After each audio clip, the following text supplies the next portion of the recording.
வணக்கம் நண்பர்களே. ஒரு பேட்டியின் மூலமாக இசைப்புயல் ரஹ்மான் அவர்கள் ஒரு சின்ன சர்ச்சையில சிக்கியிருக்கிறாரு. அது என்னன்ட்டா அவங்க தொகுப்பாளினி டிடி ஒரு கேள்வி கேட்குறாங்க அவர்ட்ட. "சார் ரஹ்மான் சார்" அப்படின்ட்டு கேள்வி கேட்குறப்போ, அதில ஒரு இந்த பெரிய பாய் அப்படின்ட்டு ரஹ்மான குறிப்பிடுறாரு டிடி திடீர்ன்ட்டு. ஒரு காமெடியா சொல்றாரு. "அது என்ன பெரிய பாய்? ஐயோ! உங்களோட உங்களோட நிக்நேம் இதுதான். அது உங்களுக்கு தெரியாதா?" அப்படிங்க. "இந்த பெரிய பாய், சின்ன பாய் அப்படிலாம் கூப்பிட வேண்டாம்" அப்படின்னு சொல்றாரு. உடனே கட் கட் கட் கட் பண்ணிருவோமா அப்படின்னா, "கட் பண்ணுறதுக்கு இது என்ன கசாப்பு கடையா?" அப்படின்ட்டு அவர் கேட்குறாரு. அவ்வளோதான். இதில என்னன்ட்டா வந்துட்டு, அ "நான் என்னப்பா கசாப்பு கடையா வச்சிருக்கேன், என்ன பாய்ன்னு சொல்றீங்க" அப்படின்ட்டு அவர் ரஹ்மான் சொல்லிட்டாருங்கிற மாரியான ஒரு சர்ச்சைய கிளப்பிட்டாங்க. இது ஒரு ஒரு பேட்டியிலேருந்து ஒரு சின்ன ப்ரொமோ மாரி காட்டுறாங்க. அதில வந்துட்டு எடிட் பண்ணி காமிச்சதில வந்துட்டு, திடீர்னு அத பார்க்குறவங்களுக்கு ஒரு நேரம் அந்த மாரி ஒரு டவுட் வர்ற மாரி அந்த எடிட்டிங் பண்ணியிருக்காங்க. அத வச்சு ரஹ்மான் வந்துட்டு பாய்ங்கிற வார்த்தைய வந்துட்டு அசிங்கப்படுத்துறா அப்படிங்கிற மாரி சொல்றாங்க. ஆக்சுவலா பார்த்தோன்னா, பாய் அப்படிங்கிறது வந்துட்டு ஒரு சகோதரத்துவத்தை குறிக்கக்கூடிய ஒரு இந்தி சொல் அப்படின்லாம் சொல்றாங்க. அது வடநாடுகள்ல வேணா அந்த அர்த்தத்தில அது குறிப்பிடப்பட்டிருக்கலாம். பொதுவா அந்த பாய்ங்கிறதுக்கான அர்த்தமே தெரியாம தான் இங்க நம்ம தமிழ்நாட்டுலலாம் எல்லாருமே பயன்படுத்திட்டு இருக்கோம். பாய்னாலே வந்து இஸ்லாமியர்கள் குறிக்கக்கூடிய சொல் அப்படிங்கிற மாரி இருக்குது. அந்த பாய்ங்கிற சொல்லையும் வந்துட்டு இப்போ வந்து நெறைய பேர் வந்து ஒரு இழிவா பயன்படுத்துற மாரி, பாய் அவர் பாய் அப்படி இப்படிங்கிற மாரிலாம் வந்துட்டு, அ கொஞ்சம் ஒரு ஒரு கிரேடு குறைச்சு சொல்ற மாரி வந்துட்டு சொல்ல ஆரம்பிச்சுட்டாங்க. இன்னொன்னு அவங்கள வந்து ஒரு தனிமைப்படுத்தி சொல்ற மாரி, இஸ்லாமியர்கள் மட்டும் பாய்ன்னு சொல்றது அப்படிங்கிற மாரி ஒரு தனிமைப்படுத்தி சொல்ற மாரியும் பயன்படுத்த ஆரம்பிச்சுட்டாங்க. அதனால வந்துட்டு இஸ்லாமியர்களே பொதுவா வந்து எங்களெல்லாம் பாய்ன்னுலாம் சொல்ல வேண்டாம்.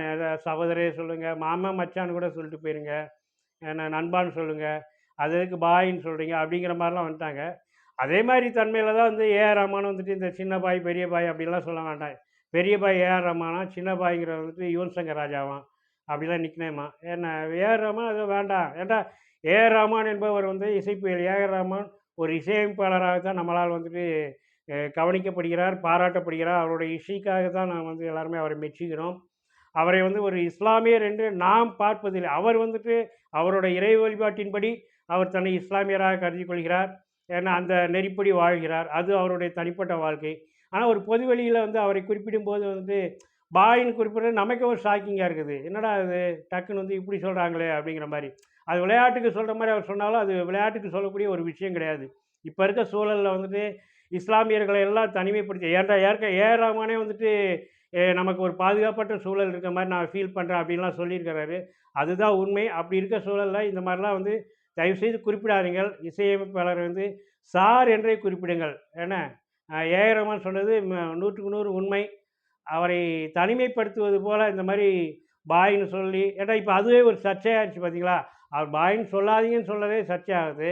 இப்ப அது பாய்ன்னு சொல்றத அக்செப்ட் பண்ணியிருந்தா, அதுவும் ஒரு விதத்தில சர்ச்சையாயிருக்கும். ஆக இந்த மாரி வந்துட்டு ஒரு ஃபீல்டுல முக்கியமான பொறுப்புல இருக்கிறவங்கள வந்துட்டு, அவங்கள வந்து ஒரு மத ரீதியாவோ, ஜாதி ரீதியாகவோ வந்துட்டு அடையாளப்படுத்தி அந்த மாரி கூப்பிடுறது ஒரு விளையாட்டுக்காக கூட அப்படி பண்ணாதீங்க. அ ஏஆர் ரஹ்மான் வந்துட்டு அவர் சொன்னது வந்து 100க்கு 100 உண்மை. அவரோட மனதை புரிந்து கொள்ளுங்கள். அவர் சொன்ன கருத்தை வந்து சரியாக உள்வாங்கிக் கொள்ளுங்கள். அவர் சரியான இடத்தில் சரியானபடி தான் சொல்லியிருக்கிறார் என்பதை சொல்வதற்காக தான் இந்த வீடியோ. நன்றி, வணக்கம்.